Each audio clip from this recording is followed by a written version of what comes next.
And you see, when you talk about then obesity, I mean, I think most of us tend to take it lightly. And there's some people who will tell you, oh, well, since tumezaliwa hivi, we're always, we're always big. That is what they say. But then again, of course, it brings about more, problems later on, in life. And now, can you talk about the low-grade inflammation and how this then puts one at risk of developing polycystic ovarian syndrome? I didn't get your question. The cases of low-grade inflammation. Then how does this cause polycystic ovarian syndrome? Low-grade inflammation. Yeah. Yeah. Now, probably you need to reframe the... It's either inflammation... or inflammation. Yes. Okay. Now, the risk of polycystic, the way I wanted to put it, is the cause is literally not well known. Yes. Yes. So the cause, the same way even for endometriosis, there's just thinking that this could be the causes, but the main causes are not well known. So what happens is you look at the risk factors. Yes.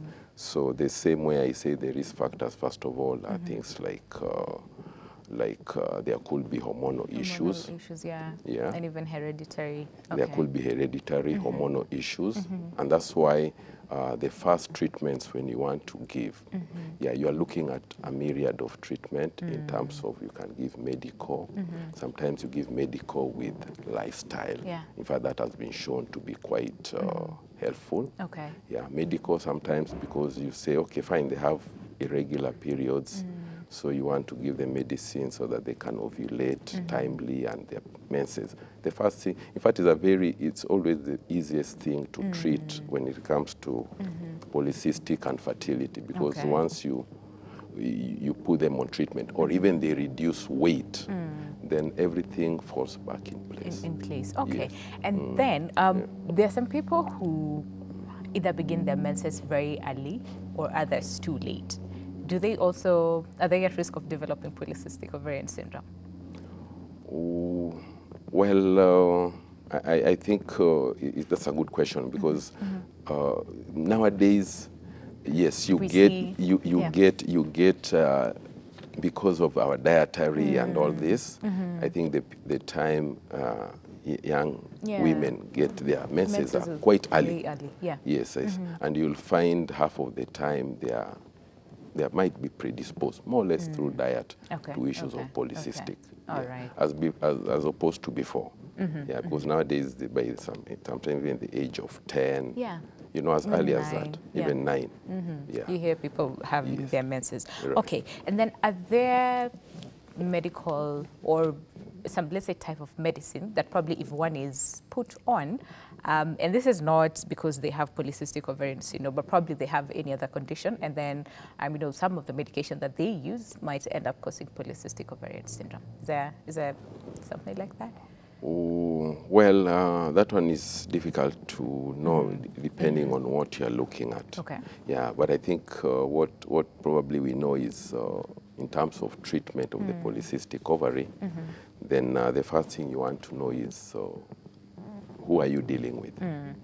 If you're dealing with a young age, school-going girl who maybe fertility is not an issue, then the first-line medications could be things like, the ones that give you both hormones, what we call estrogen and progesterone. The common combined pill is what we use. Yes, but challenging becomes women who probably want fertility, because now you really have to think of other medications to give them. Okay. And then talked about the pill, but in general, are there other forms of contraception that might as well put one at risk, not cause, because like we said, we do not have, or we do not know the exact cause for polycystic ovarian syndrome, but are there either forms of contraceptive, not necessarily pill, but all the different forms of contraceptive, are there some that might put one at risk? Because right now, and especially for the pills, we see so many, adolescents and that age group between 15 to around 24, or even lesser, use a lot, of pills. So can this as well put them at risk? Well, if you already have a polycystic ovarian disease, then I think by using of pills, already it's part of the treatment. Part of the treatment, okay. Yeah, more All so. right. Okay. In fact, in women, what normally we have, when they have the disease, they have what we call estrogen, which is an opposed. Yeah. So half of the time you can either introduce another pill, which is called progesterone, just to balance. You could give it maybe 10 days a month for every month to be able to balance that. Or you can put them on the combined pill.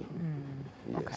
Yeah. Okay. So that will still help their condition. Okay. Yes. But not necessarily. But if someone does not have this?